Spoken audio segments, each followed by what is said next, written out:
Mga kababayan, ngayon pa lamang po ay humihingi na po ako ng paumanhin dahil ang mapapanood po natin at mapapakinggan niyo po dito ay isang uri ng karumal-dumal na paraan po ng pananalita ng isang DDS kay Pangulong Bongbong Marcos. So paumanhin po kung masasakit na salita po ang inyong maririnig, pero wag po kayong mag-alala, muted po yung ibang salita dito dahil sobrang kahit ako po ay nasaktan sa mga sinabi niya.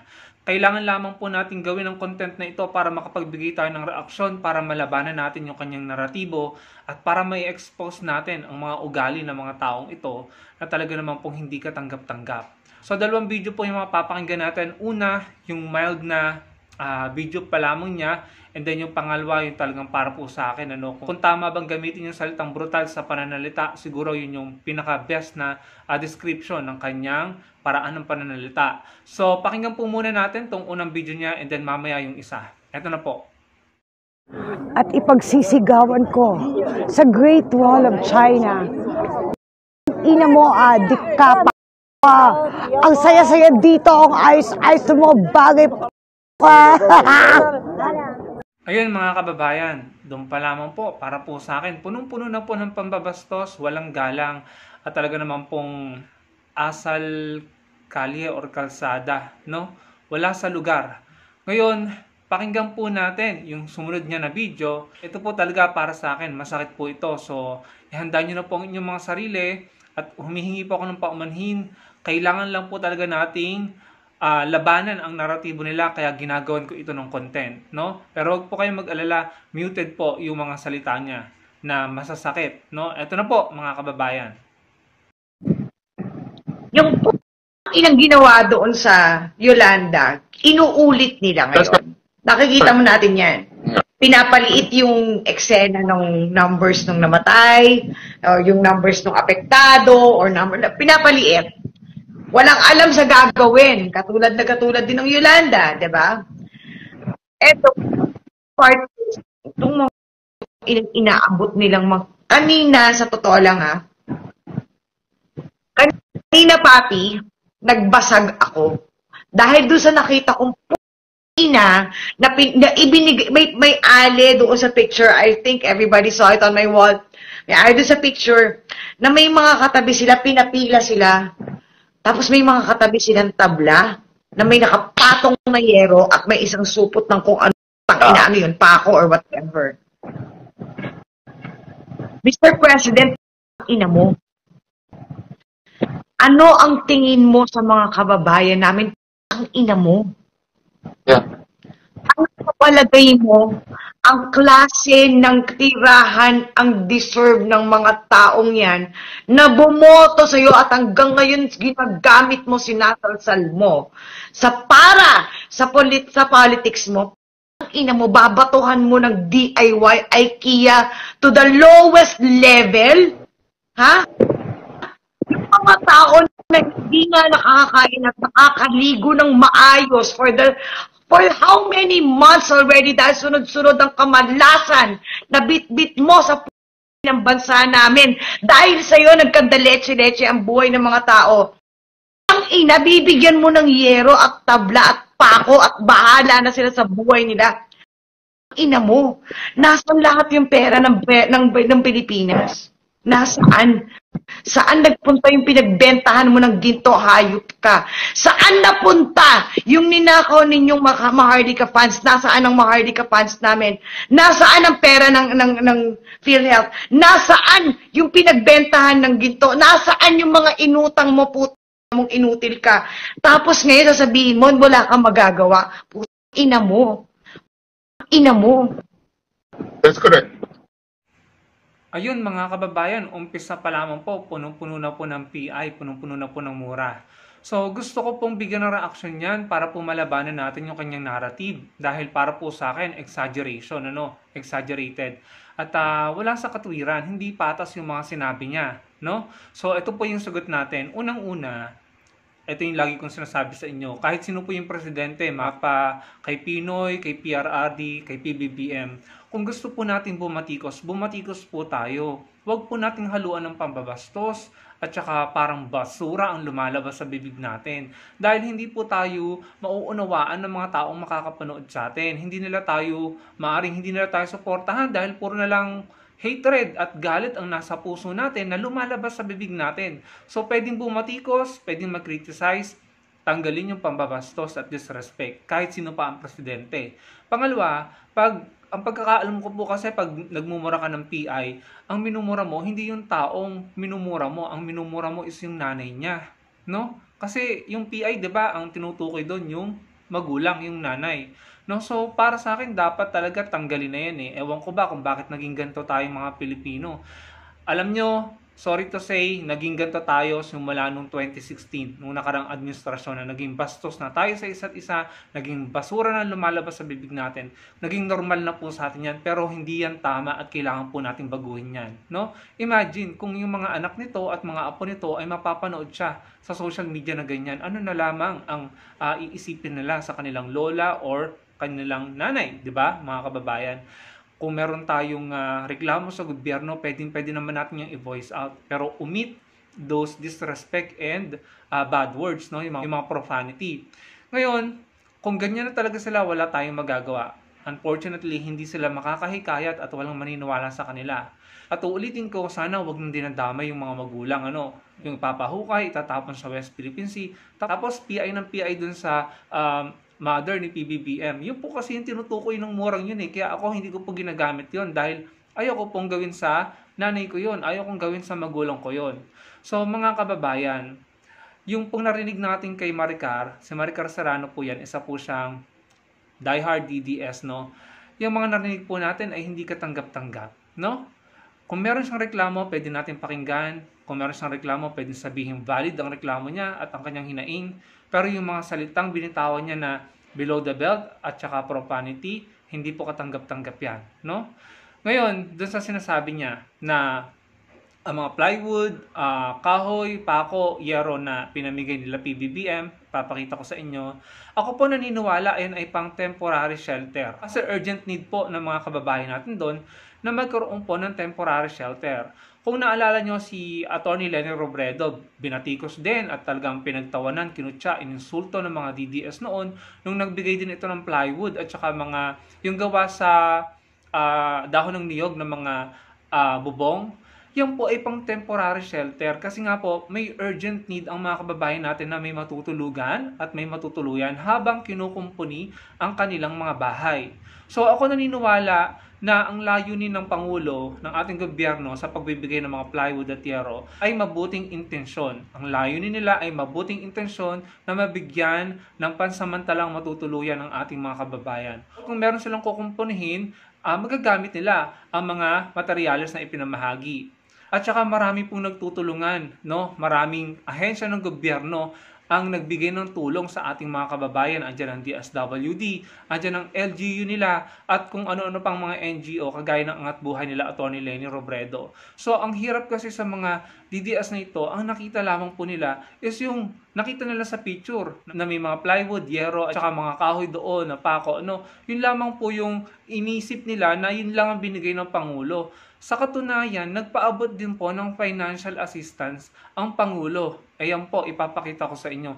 Nagbigay siya ng financial assistance. At ang halaga ng financial assistance sa kabuuan, sa totoo lang, ito lang yung nakita ko. Naniniwala ako na marami pa silang binigay. Sabi po dito sa Presidential Communication Office, sa totoo lang, nakukulangan kasi ako dito sa Presidential Communication Office eh. Parang walang masyadong nakakakita ng post nila eh. Kaya nga ito, sineshare ko na. Sabi dito, tulong pinansyal na halagang 50 million para sa mga magsasaka at mangingisda, 3.4 million training support fund para sa TESDA beneficiaries, mga inihatid ni Pangulong Ferdinand Marcos Jr. sa Albay upang maibsan ang epekto ng kalamidad. Portion pa lang yan mga kababayan. Bukod pa dyan dun sa 30 million na inabot dun sa mayor, dun sa isang lugar dyan sa Bicol. Ito pong binasa ko sa inyo sa Albay. Ito naman halagang 50 million ang pinamahagi ni Pangulong Bongbong Marcos sa mga magsasaka at mangingisda sa mga pamilyang naepektuhan ng Bagyong Christine sa Camarines Sur. Ayan po, Camarines Sur naman yan. Ito pa lang po yung nakita ko mga kababayan. So, paano pa yung mga hindi ko nakita? Tapos ito, total aid distributed 100 million. Albay, Camarines Sur, at tapos aid per beneficiary may tig to 10,000 mga kababayan. Ipapakita ko na lamang po sa inyo yung mga picture. Bukod pa dyan, yung mga tulong ng mga NGO, Kagaya nito nila Atty. Leni Robredo, nakalikom sila ng 32 million or almost 33 million na ipapamahagi din nila sa mga kababayan natin dyan sa Bicol. Ganyan po sana dapat nagtutulungan, hindi yung nambabastos. Ang daming ginawang pambabastos at pambabaluhuran ng mga DDS na ito, pero pag tinanong nyo sila ano bang naitulong nila, I'm confident, wala pong maipapakita yung mga yan. No? Ang lalakas ng loob. Grabe yung mga salitang binitawan. Talaga namang below the belt. Paano ka pakikinggan, Maricar Serrano, kung ang lumalabas sa bibig mo ay basura? Hindi po ba mga kababayan?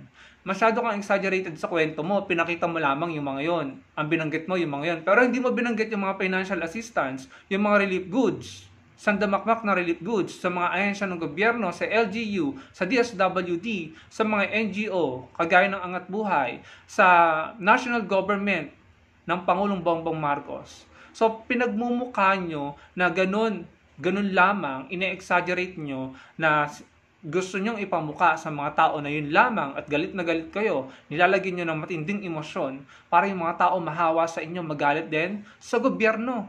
Yan ang layunin ninyo. Yan ang layunin nila mga kababayan. Kaya nandito kami, mga vloggers, na nilalabanan po yung naratibo nila. Battle of the narratives na to mga kababayan.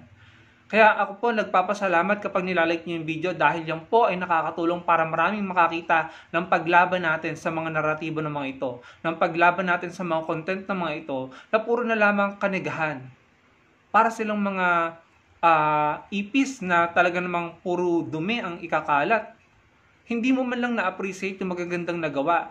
In-emphasize mo yung mga yero, yung mga plywood, na para po sa akin talaga sa tingin ko po ay pang temporary lamang po. So yun mga kababayan, talagang nakakasama ng loob na dumadating sila sa ganitong punto na nakabaluhuraan at basura na lumalabas sa bibig. Sinasabi ko po sa inyo, kahit sinong presidente, kung gusto niyo pong bumatikos at mag-criticize, huwag niyo naman pong mura-murahin. Kasi unang-una sa lahat, no, itong mga DDS na to, ano bang naitulong nila? At sobrang lalakas ang loob nila. Anong karapatan nila na magaganyan? May naitulong ba sila?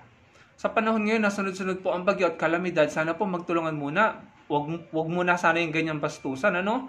Yung sinasabi niya na PhilHealth, wala naman po akong nakita na balitaan na kinuha ang Pangulo na pera sa PhilHealth. Sa katunayan, na-prevent pa nga po yung nire-request ni Ralph Recto na transfer ng fund from PhilHealth or kung saan man niya itatransfer, ano, na-prevent yun dahil kay Dr. Lian Chon at saka kay Prof.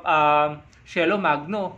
Yung mga kasamahan nila sila Justice Carpio at kung sino-sino pa, no, na-prevent nila yon dahil nagkaroon ng petition, so pinag-aaralan pa, hindi pa tinatransfer agad-agad. So anong nirereklamo niya dun sa pera ng PhilHealth, no? Diyan sila magaling, puro reklamo. Hindi naman nila inaalam yung totoo. Yung Maharlika Fund, may napatunayan ba kayo na kinuha ng Pangulo na pera from Maharlika Fund? At saka hindi niya basta-basta pwedeng kuhanin yan para ilagay dun sa mga nabahaan or na salanta ng kalamidad dahil may batas po tayo. Hindi mo basta-basta pwedeng gamitin ang pondo ng isang ahensya or ang kinita ng isang korporasyon ng gobyerno para ilaan sa ibang bagay dahil may sariling pondo para sa disaster.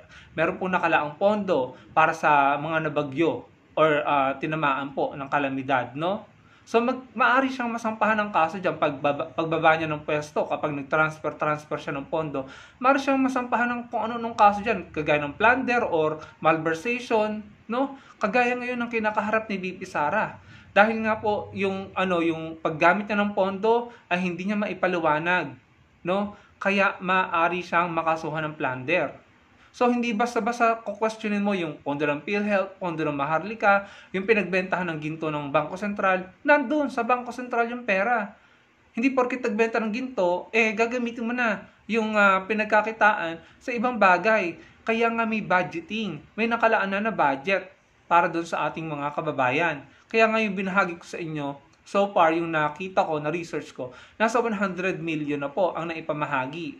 I think a little less than 200 million na ang nagamit ng ating national government para sa ating mga kababayan. Nagbigay naman ng tulong. So wag mong palabasin na yan lamang. Yan lamang kasi yung ine-exaggerate mo at ine-emphasize mo. Hindi fair yon, mga kababayan. Hindi fair yon, mga DDS. Tapos mura ka pa ng mura. Ang lakas ng loob mo. Kala mo may karapatan ka. Ano bang naitulong mo? Yan ang hirap sa mga DDS, ine-exaggerate nila, ine-emphasize nila. Kagaya ng ginawa nila kay Atty. Lenny noon. Si Atty. Lenny naka-receive na mga donasyon mula sa mga partners nila, yung mga plywood, at saka yung mga parang gawa sa dahon ng niyog ng mga bubong. Request po yun ng mga tao doon. Yun ang request nila. I think ng mga panahon na yun talaga maulan at it will take time para ma-build yung mga concrete na bahay nila. Later on naman sila Atty. Lenny na mahagi din naman ng mga concrete na mga bahay through Angat Buhay Villages. Mga villages po ang pinatayo nila. Yung mga pinatayo nila noon, gawa sa semento at maayos. Pero yung binatikos ng mga DDS is yung picture na may mga plywood at saka mga bubong na gawa sa dahon ng niyog. Yung po ay temporary shelter lamang. At yun ay hindi galing sa pera ng gobyerno. Galing yun sa mga donors ni Atty. Lenny. At request yun ng mga naandoon.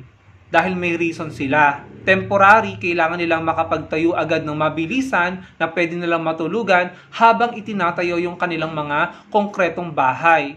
Pero anong ginawa ng mga DDS? In-emphasize, in-exaggerate, as if yun talaga ang binigay nila Atty. Lenny na galing sa gobyerno. Hindi po. Galing po yun sa mga donors. And ganun din ang ginagawa nila ngayon kay PBBM. Yung mga pinamahagi ni PBBM, naniniwala ako temporary shelter lang yan.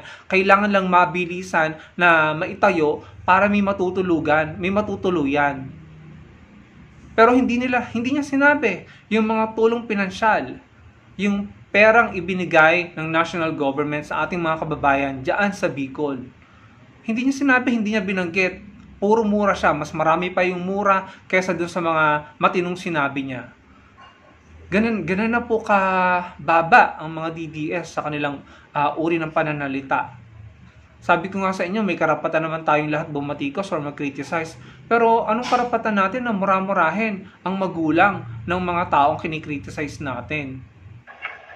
Mr. President, ina mo, ano ang tingin mo sa mga kababayan namin? Ang ina mo? Ang kapalagay mo, ang klase ng tirahan ang deserve ng mga taong yan na bumoto sa iyo at hanggang ngayon ginagamit mo, sinatalsal mo sa politics mo.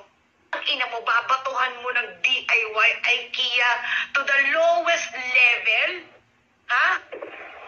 Yung mga tao na hindi nga nakakain at nakakaligo ng maayos for how many months already dahil sunod-sunod ang kamalasan na bitbit mo sa ng bansa namin.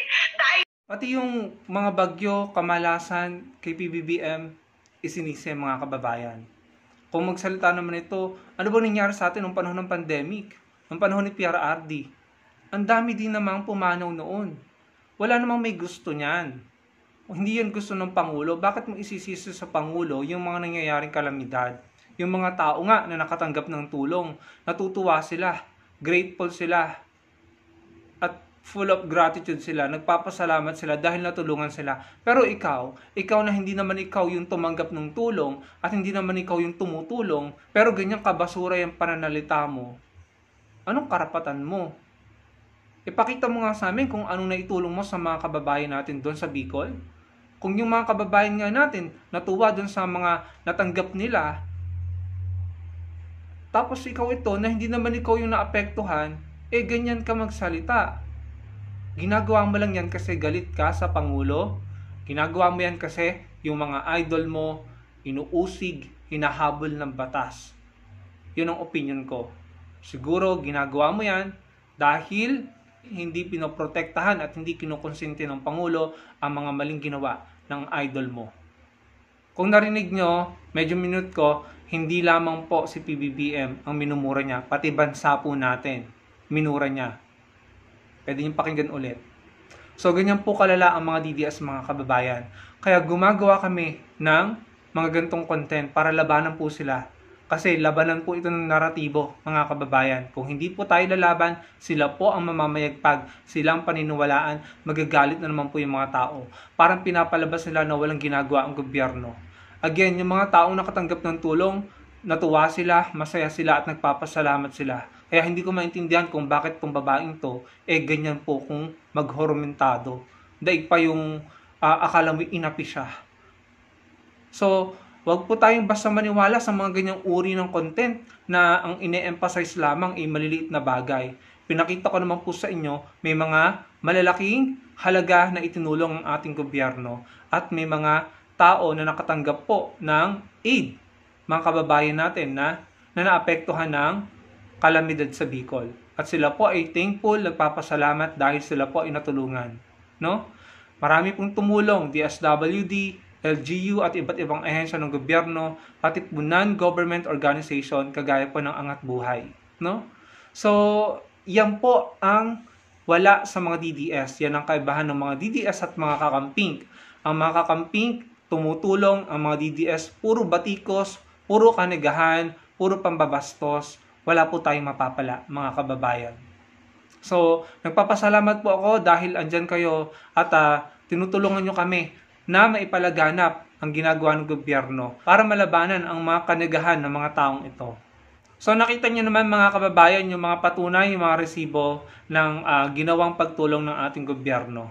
No? So wag po tayong basta magpadala sa mga ganitong emosyonal na pambabastos at yung selective bias at double standard na pambabatikos. So yun lamang mga kababayan, maraming salamat kung nakarating ka sa punto na ito ng video. Sana malike mo po ang video para mas marami pong makapanood ng ating ibinahagi dito dahil kailangan po talaga nating labanan, no?